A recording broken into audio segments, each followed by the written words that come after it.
आज का टॉपिक है क्रिएटिनिन क्लीयरेंस।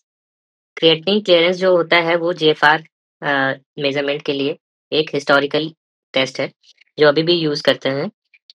ये जो रहता है मेजर करता है जो प्लाज्मा कितना प्लाज्मा क्रिएटिनिन से पर यूनिट टाइम में क्लियर हो रहा है। तो इससे हमें क्या पता चलता है किडनी के फंक्शन के बारे में। अगर किडनी एक यूनिट टाइम में कितना क्रिएटिनिन क्लियर कर रही है वो उसके फंक्शन को बताती है। तो ये बेसिकली हम लोग इस टेस्ट को करने के लिए यूरिन को 24 आवर पहले कलेक्ट करते थे।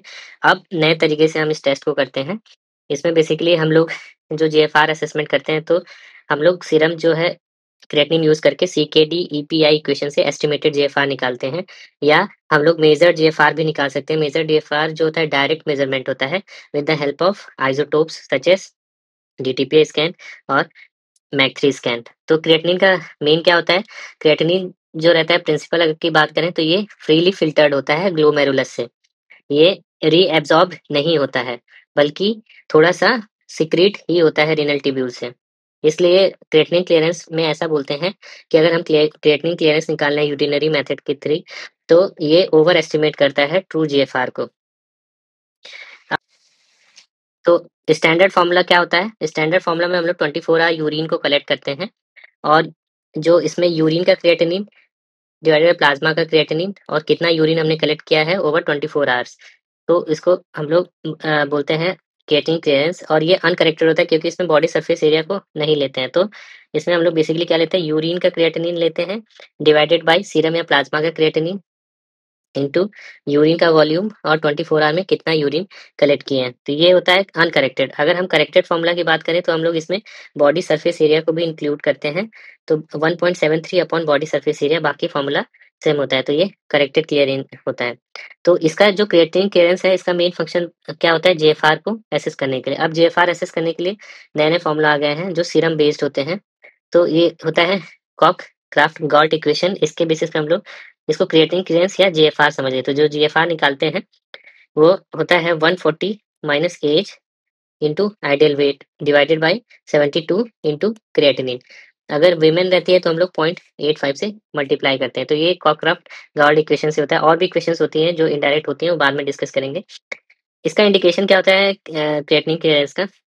ये बेसलाइन रीनल फंक्शन जानने के लिए होता है। अगर हम लोग कोई भी कीमोथेरेपी स्टार्ट करें या इम्यूनोसप्रेसेंट स्टार्ट करें कोई भी ड्रग, और वो जो नेफ्रोटॉक्सिक होती है, तो हमें पहले से ही रीनल फंक्शन बेसलाइन एक निकाल के रखना चाहिए और पता चलता है कि वो ड्रग कितना नुकसान पहुंचा रही है। तो बिफोर नेफ्रोटॉक्सिक ड्रग हम लोग बेसलाइन रीनल फंक्शन निकालते हैं क्रिएटिनिन क्लीयरेंस से। दूसरा, रीनल ट्रांसप्लांट के लिए डोनर का इवैल्यूएशन करने के लिए हमें जीएफआर असेसमेंट की बहुत ज़रूरत होती है। आजकल हम लोग मॉडर्न टेक्निक यूज़ करते हैं, नहीं तो पहले हम लोग जो है क्रिएटिनिन क्लीयरेंस यूज़ करते थे। फिर तीसरा जो रहता है प्री ऑपरेटिव इवैल्यूएशन। हम लोग कोई भी सर्जरी या नेफ्रेक्टोमी या पीसीएनएल कर रहे हैं या कोई कंट्रास्ट स्टडीज़ करने वाले हैं, तो उससे पहले हम प्री ऑप किडनी का फंक्शन इवैल्यूएट कर सकते हैं। सीकेडी में हम लोग पेशेंट को मॉनिटर कर सकते हैं, ओवर द टाइम ट्रेंड जान सकते हैं और ड्रग की डोजिंग कैलकुलेट कर सकते हैं। जो मोस्ट इंपोर्टेंट ड्रग जैसे कि अमीनोग्लाइकोसाइड डिसॉक्सिन जो कि किडनी के द्वारा फ़िल्टर्ड होती हैं। फिर उसके बाद इसका एडवांटेज क्या है क्रिएटिनिन क्लीयरेंस का? क्रिएटिनिन क्लीयरेंस का एडवांटेज है कि ये काफ़ी सिंपल टेस्ट होता है, इसमें यूरिन को कलेक्ट करना रहता है, तो ये कहीं भी वाइडली अवेलेबल है, कहीं भी कर सकते हैं, बिना किसी खास सेटअप के, बेसिक लैब सेटअप में ही हो जाएगा। फिर इसका कहीं-कहीं बहुत ज़्यादा यूज़ होता है, जैसे कि हम लोग आइसोटोप जीएफआर या ईजीएफआर निकालना फिज़िबल नहीं है, तो ऐसे केसेज़ में हम लोग यूज़ कर सकते हैं। और मसल वेस्टिंग स्टेट है, तो उसमें ये जीएफआर जो रहता है, ज़्यादा अच्छा बताता है। इसका लिमिटेशन क्या होता है कि क्रिएटिनिन क्लीयरेंस के लिए हमें 24 आवर यूरिन कलेक्शन करना पड़ता है, तो इसमें गलती के चांसेस रहते हैं। फिर जो क्रिएटिनिन होता है उसका ट्यूबुलर सिक्रीशन होता है, तो जीएफआर जो है ओवर एस्टिमेट हो सकता है।